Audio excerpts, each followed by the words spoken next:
Could West Virginia be in the running for a national championship big man? Well, there are signs that say yes.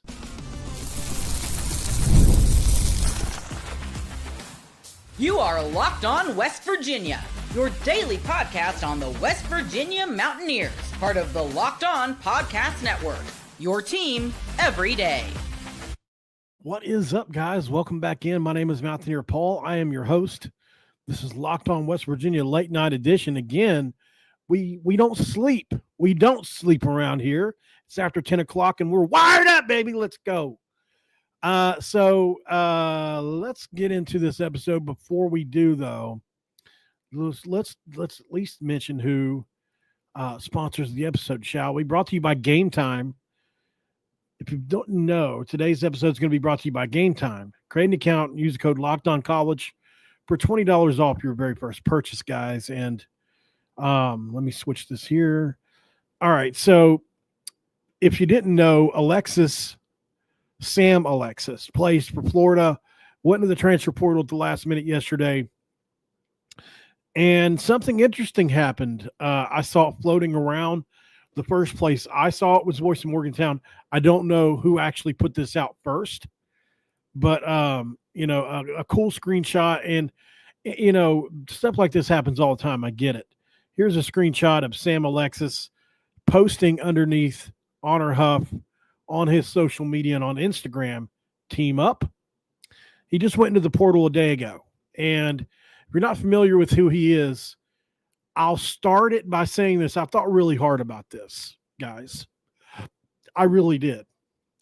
I would be as excited, not more, but as excited if we were able to land this dude as Trey Eaglestaff. He would impact our team, you could argue, more based on the way the team's currently constructed. The only reason he didn't play at Florida last year is because they were national championship good. He played. I mean, he had a 14-12 game. He had some big games for them, but obviously Florida was really good. And the comp that I get for him is Norchad Omier. So that gives you an idea of what kind of player he is. He's a guy that can stretch it out deep. He shoots over 30% from three. He can finish around the rim with either hand. He's a guy that blocks shots with reckless abandon. But I have a full breakdown here. They played together at Chattanooga 2 years ago, right? And on what was a really good Chattanooga team. Let me see. I got it here. Okay, so he's 6'9", 230, 240 pounds. So you could play this guy at the 5. You could play him at the 4. I think he's naturally suited at the 4, but you could absolutely play him at the 5 if that's what you want to do. If you want to go a little smaller, play a little stretch him out kind of game like we did last year with Coach DeVries, you could absolutely do that. So they won 21 games with the Mocs, Chattanooga in 23-24, falling just short of the NCAA tournament, but they did play well in out-of-conference tournaments. So he goes to Florida and transfers, one of the highest-rated transfers on the market after he averaged close to a double-double there at Chattanooga. And obviously Florida won the national championship this year. So, he's viewed as a high-upside transfer with extremely high-level defensive prowess, rebounding tenacity. He's got that. And his offensive game is still a little bit raw, but he's definitely capable of lighting people up, as we saw in a game this year where he had 14 and 12. I mean, that's an incredible game. Like I said, right over 30% from three. I think he looks great. I personally think his post game's good. I mean, it's about where Hansberry's is, so it's not like it's terrible. He's got great work ethic from everything that I've been able to see about him. Some people compare him to Tyrese Samuel. I think that's also a good comp. So he had limited minutes, and if you look him up on X, like just search his name up, you'll see like Florida fans all last year. I mean, I saw like 50 or 60 different posts chanting "put him in." And if you watch his highlights while he was on the floor at Florida, he was a massively impactful guy for them. So he did have an injury while he was there, and I think that certainly impacted his overall impact because I think Florida had rounded out their rotation by the time he actually came back. So early buzz on this, people are saying Cincinnati, West Virginia, Virginia Tech, Wake Forest, and also Providence has been named for him. I was told by somebody. I did dig deeper on this, guys, just so you know. I'm gonna get there. Don't worry. Like, does West Virginia actually have a chance or what? Do you think I'd be doing this video if we didn't? He's got great size. Like I said, he's got great defense. He can finish at the rim, which it was 68% at Chattanooga and 60 at Florida. You'll take either. He's got strength, soft touch. I think he excels at really cleaning up misses. And where he's really good is on the pick and pop or the pick and roll. Because he shoots at over 30%, he can pop, but he's much better in a rolling situation, and you can throw it up anywhere. And he's probably got a 7'2" wingspan. I mean, his arms are just ridiculously long. That's why a guy like this that's 6'8", 6'9", but has like a 7-foot wingspan, you can play him at the 5 because their wingspan. It's the same thing as playing a big guy that's 6'11", right? I think this guy could come in and play the 5 for West Virginia and be the starter. I really do. I mean, would I like to have OBO at the 5 and him at the 4? Sure. I'll take that too. I'm down for whatever. But I think, West Virginia would probably be at their best if you had like maybe an OBO off the bench. But I don't know. We'll see where this goes. I certainly think you could justify this guy coming in and being our day one starter next year. That's how much I like him. So, like I said, an elite shot blocker, 8.6 block percentage at Chattanooga, which is over 2 blocks a game. I mean, that's incredible, guys. That's Derek Culver. That's really good blocking. He rebounds it really good at both ends. He averaged close to 10 rebounds a game at Chattanooga. He can switch out on wings in a pinch. I wouldn't consider it his forte necessarily, but I mean, he's got some lateral quickness. He's really comfortable guarding 4s and 5s, and he can use that length to contest stuff. And he averages right around 2.5 fouls per 40. So he doesn't over foul, but he can, right? Lateral quickness is probably his biggest weakness, in my opinion, from my tape study. His perimeter defense, he seems to be a little uncomfortable guarding in space, but his length and overall athleticism, because he's not a bad athlete. He's just more of a straight line speed kind of guy. He can catch up to people, but his length allows him to make an erase a lot of mistakes. Like if a guy blows by him, he's so long, he just blocks him from behind. He's an extremely high energy player with a team first mentality. And if you look at some of the press conferences that I researched, I spent about 2 hours on this, guys. Some of the Florida coaches praise his leadership, his work ethic, and he's thrived in structured systems with roles that were cut out and carved for him. I think that's where he's best. And that was what he was at Chattanooga, especially. Honor Huff, man, they were really good together, stretching defenses, playing pick and pop at Chattanooga. And that's why I think one of the big reasons I think he shot 41.6% from 3 whenever they were together. They had some really big games together when they were at Chattanooga. 75-64 win over Samford.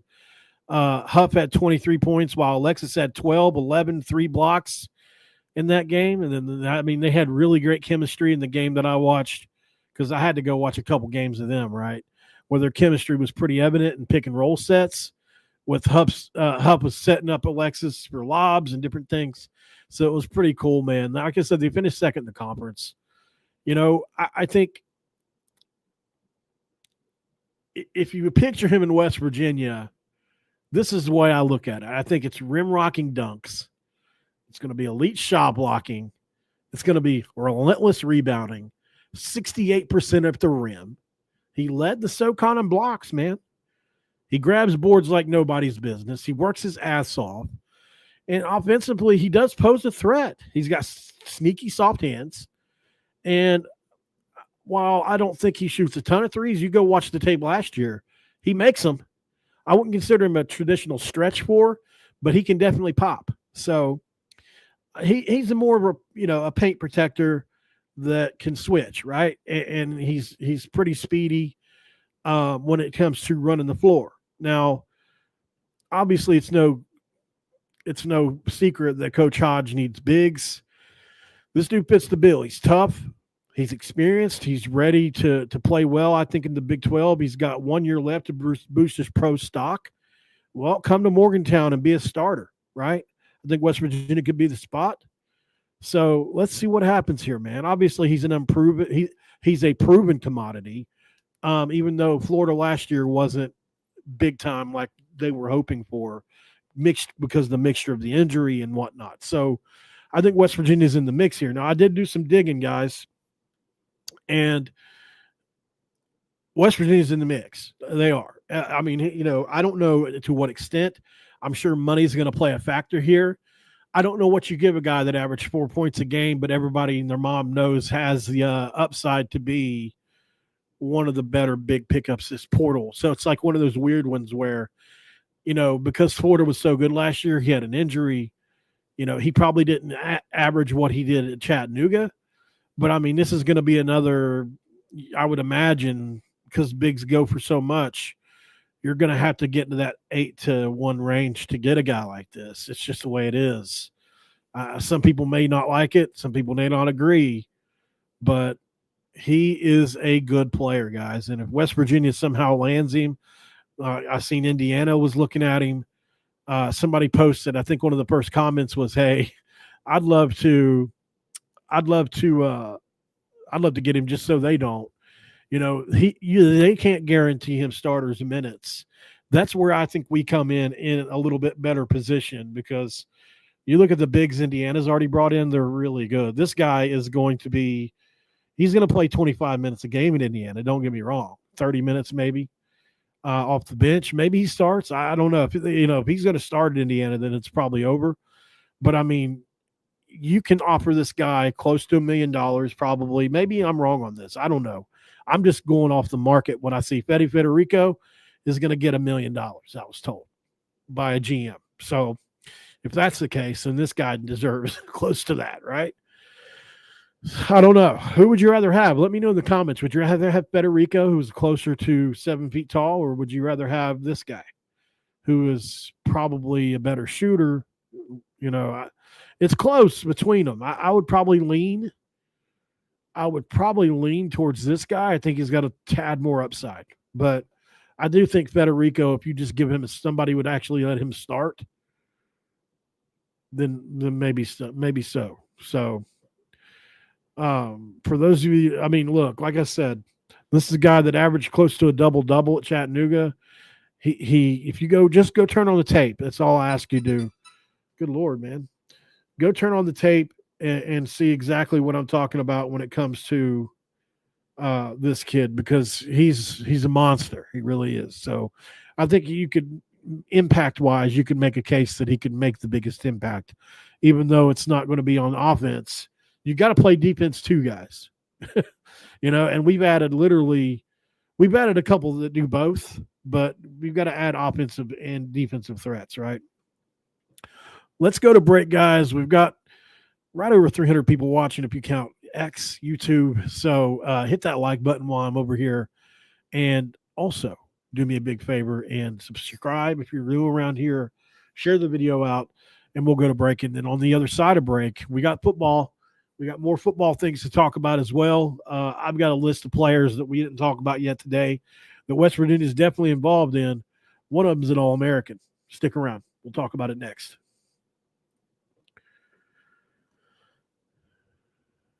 And this episode of Locked On West Virginia is going to be brought to you by Prize Picks. Did you know, guys? Baseball season is in full swing, and there's no better way to get in on the action than with Prize Picks. With Prize Picks, you can pick more or less on at least 2 player projections, and if you're right, you can win up to 1,000 times your cash. Whether it's strikeouts, RBIs, or first inning runs, Prize Picks keeps every game exciting. And look, if you want to build your lineup, this week I'm going to go with Aaron Judge for more than 1 home run and Shohei Ohtani for more than 1 stolen base. It's that easy. If you want it fast and simple, setting a lineup takes 60 seconds. It's all you got to do. When you win, your payoff is quick, safe, and secure. And if you want that Taco Tuesday advantage, well, Prize Picks offers discounts on select player projections for even more value, guys. Download the app today and use code LOCKEDONCollege to get $50 instantly after you play your first $5 lineup. That's code Locked On College for $50 instantly after you play your first $5 lineup. Do it now. Do it today. Do it at Prize Picks. Run your game. It's segment 2. Now, it's a little bit too late for me to crack a do tonight, I'll admit. I am trying to get into bed. So let's crack a pineapple coconut body armor. I don't know. We're going to say it anyway. It's segment 2. Let's crack a do. Maybe a do can just be whatever I'm drinking that night. Doesn't have to literally physically be a do, does it? I can just say, let's segment 2, we'll crack a do, and then I'll just take a drink of whatever I got. Maybe that's easier. Okay, so to wrap things up on the basketball thing here, like I said, I do know they're going to add another big. I don't know if it'll be this guy. I don't know if it'll be Federico. I didn't see him involved with them earlier in any of the places I've checked. I've reached out 3 or 4 places trying to figure out where they could be leaning here. They're playing it close to the best. I have a couple people's numbers. I've been trying not to blow them up, man, and it's difficult, because I want to know so bad. I'll say this. I'd say, if you're a West Virginia fan, this would be the one you'd root for West Virginia to get. I think this is a combination of upside, and maybe because of the way he played last year, because he didn't play a lot last year, maybe you get a player that's capable of averaging 10, 11 points a game at the 4 or the 5 in the Big 12 for cheap, because he didn't play as well, and he's banking on himself to have a great last year. And more better can you do it than when you're going to play 30 minutes a game in the Big 12? Let's keep it real, guys. The SEC is probably not going to get any easier anyway. So there you go. Let's move on to football now, guys. I appreciate you guys for joining in on this, and this is definitely a fun topic to talk about. If you guys haven't seen by the way, I'll show you this one more time. I seen somebody had asked about this over on X. This is the screenshot that kind of started my venture into this. This is Sam Alexis, and it's a little blurry. Apologies for that, but I copied this off of the internet. I don't know whose this is, but I did go to there and check myself. So Sam Alexis asked Honor Huff team up earlier. And so this is under his commitment pictures, or it's one of the, maybe where his jersey, when he was trying on the jersey or whatever. So, that's kind of what got me started. It was already mentioning online that West Virginia could be in the mix for him. And then that caused me to text somebody that would know. Right. So, and their response to me was, hey, our guys are good recruiters. So, take that for what you will, guys. And there was definitely no denial. We're not going after him or anything like that. So we'll see what happens here. I think this is going to be super interesting to follow. All right, let's move on to this football thing now, because there's a few guys. I noticed a few. I'm going to have to mark them off as we go, guys. Guys are literally committing as we speak to places, and I don't know. I mean, this list ranges from West Virginia's got a real chance to they're already committed somewhere to I don't know what the chance really is.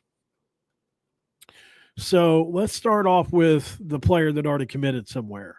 I was going to talk about Trayshawn Henry, the wide receiver from San Jose State. Well, he and the linebacker both committed to different places today. One went to Louisville, one went to Oklahoma State. 2 of my top players left on the board, at least that I knew we had reached out to. Well, they're already out of town, committed elsewhere. Well, so there's another wide receiver, Justin Smith-Brown, that is not committed yet. He was on campus earlier today from South Carolina State. I really liked his tape. I think I showed you guys on the show earlier his tape. He's got a minute and a half clip on his X channel, and it's impressive. He's 6'1", so he's not huge or huge.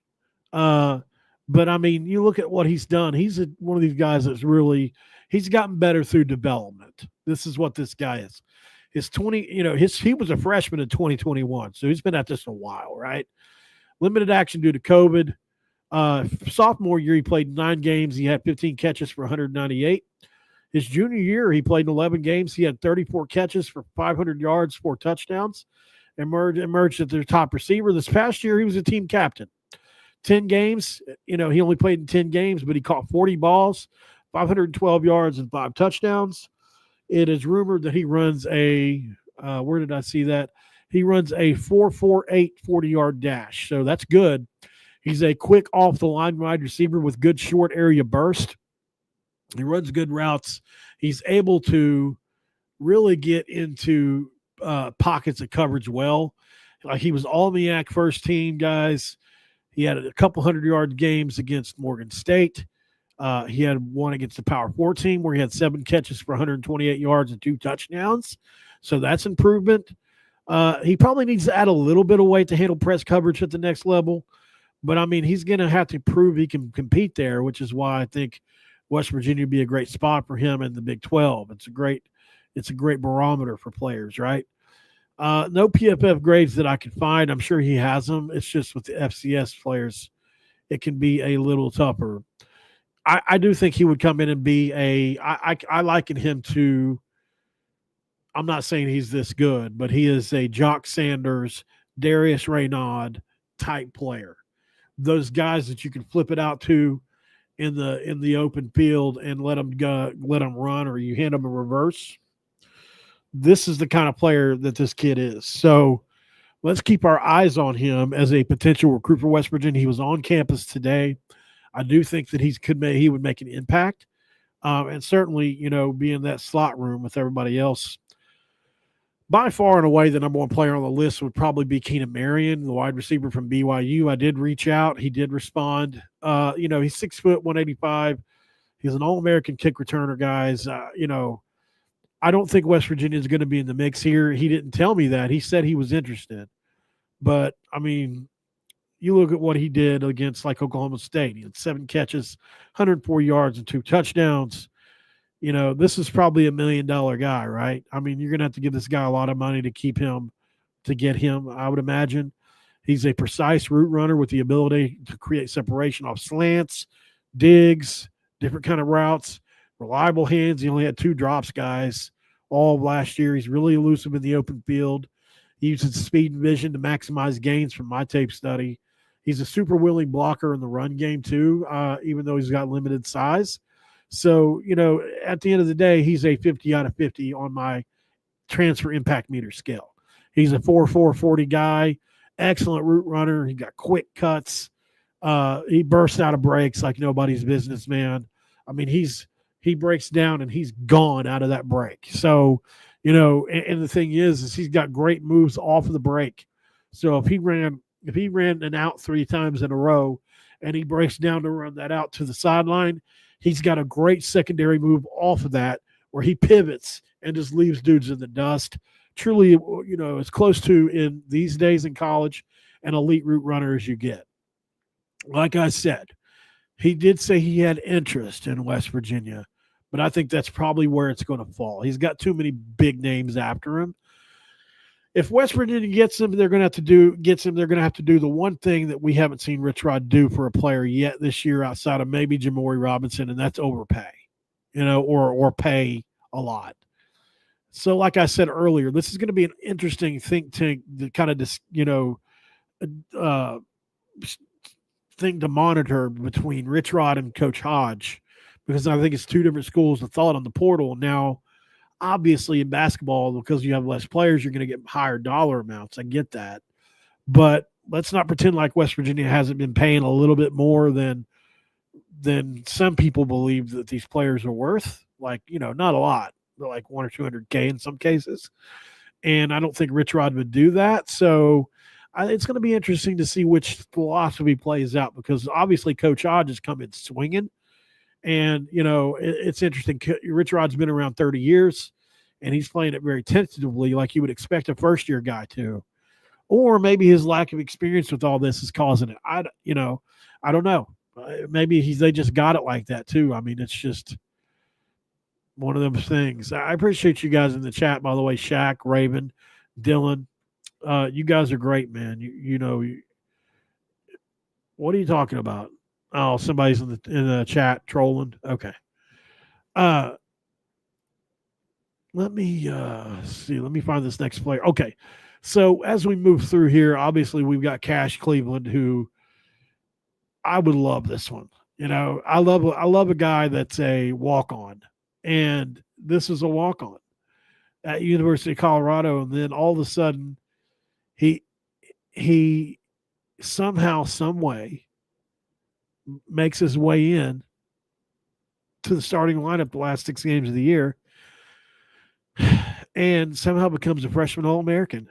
At Colorado at center, and ironic that West Virginia keeps reaching out to centers. Now, that doesn't mean that it's for Landon Livingston's spot, but I just wonder, is Livingston not lived up to the bill this offseason, or are they going to play him at guard? Because, center and guard's relatively interchangeable. Well, they all are at West Virginia.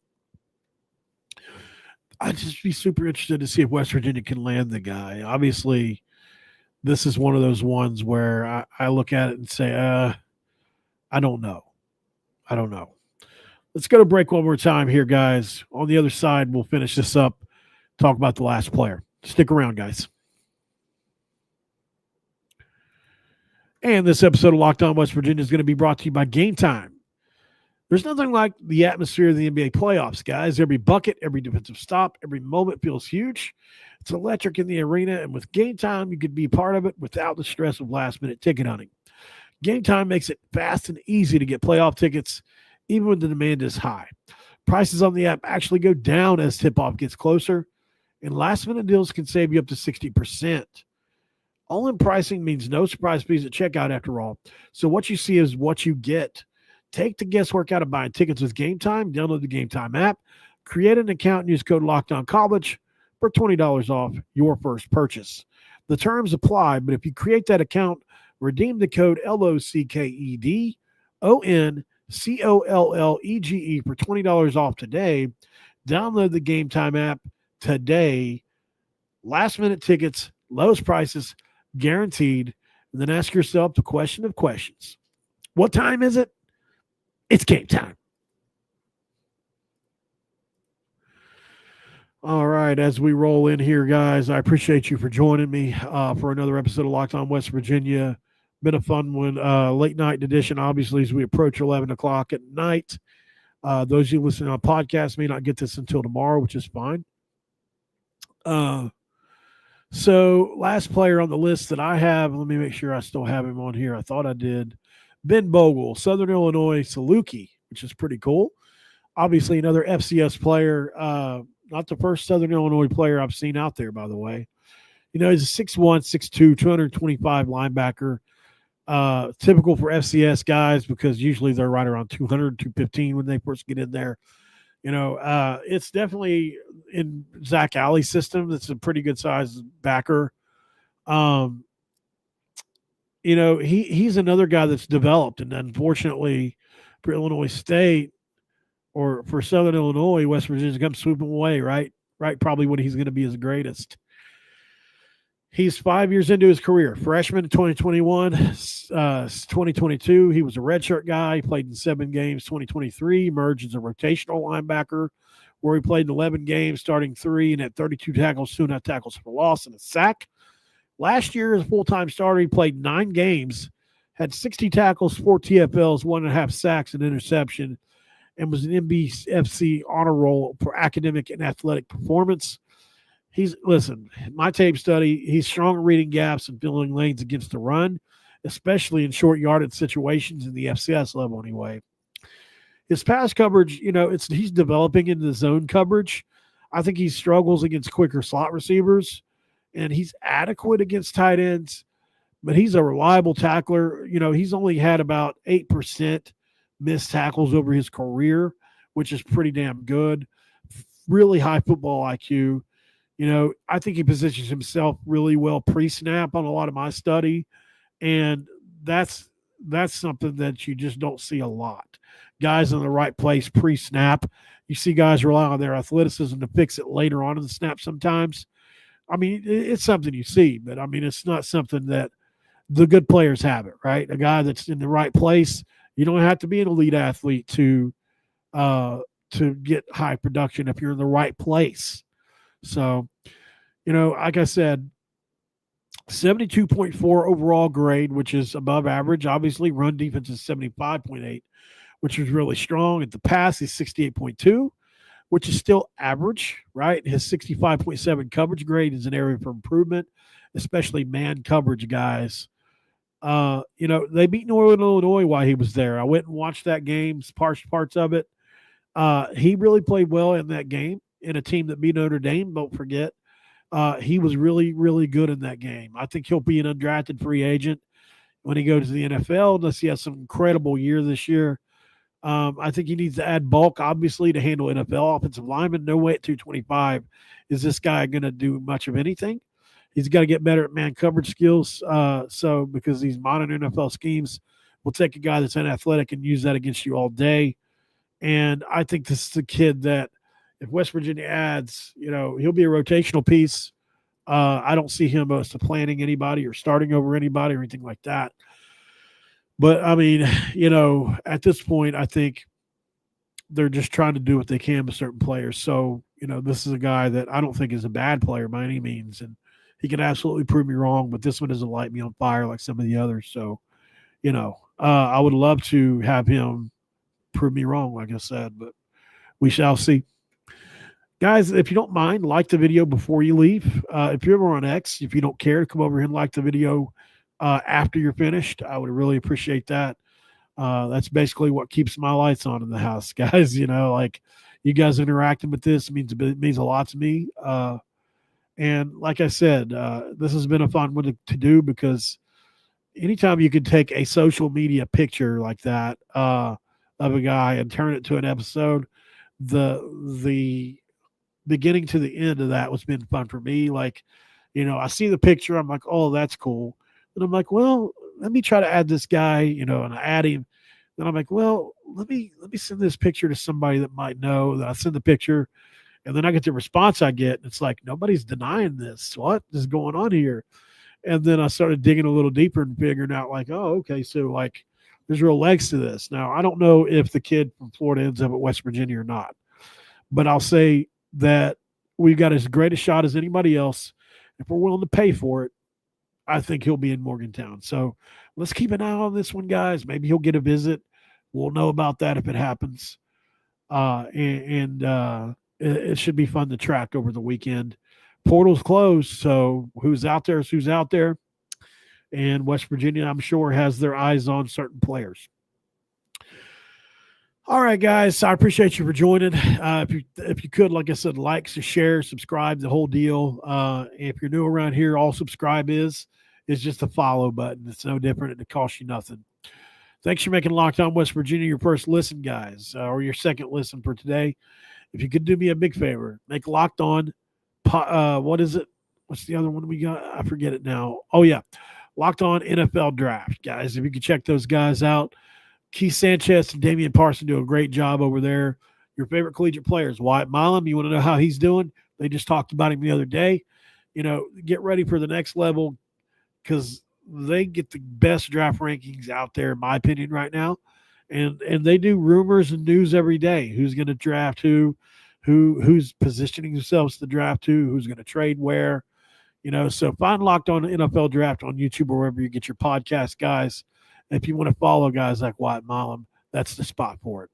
Because ESPN and these other mainstream spots, there's motives behind what they do. I feel like these guys are just doing it for the love of the game, man. And I get that. I used to love tracking the NFL draft myself. You want to talk about work. Now, over a 7-day week period, I probably put in similar kind of work to what they do, but man, they probably go, what can you imagine tracking the whole draft? You're talking probably 30, 40 deep at least at every position on your board. I mean, that's crazy. I couldn't imagine it. All right, guys. I'll see you guys tomorrow. I'm sure we'll get some kind of news, some kind of thing going on, and it'll be fun. All right. I'm done. I'm going to go to bed. That's really all there is to it. I'm pretty tired. I think I'll go home now. Have a great night, guys, and I'll see you the rest of the week. I'm out.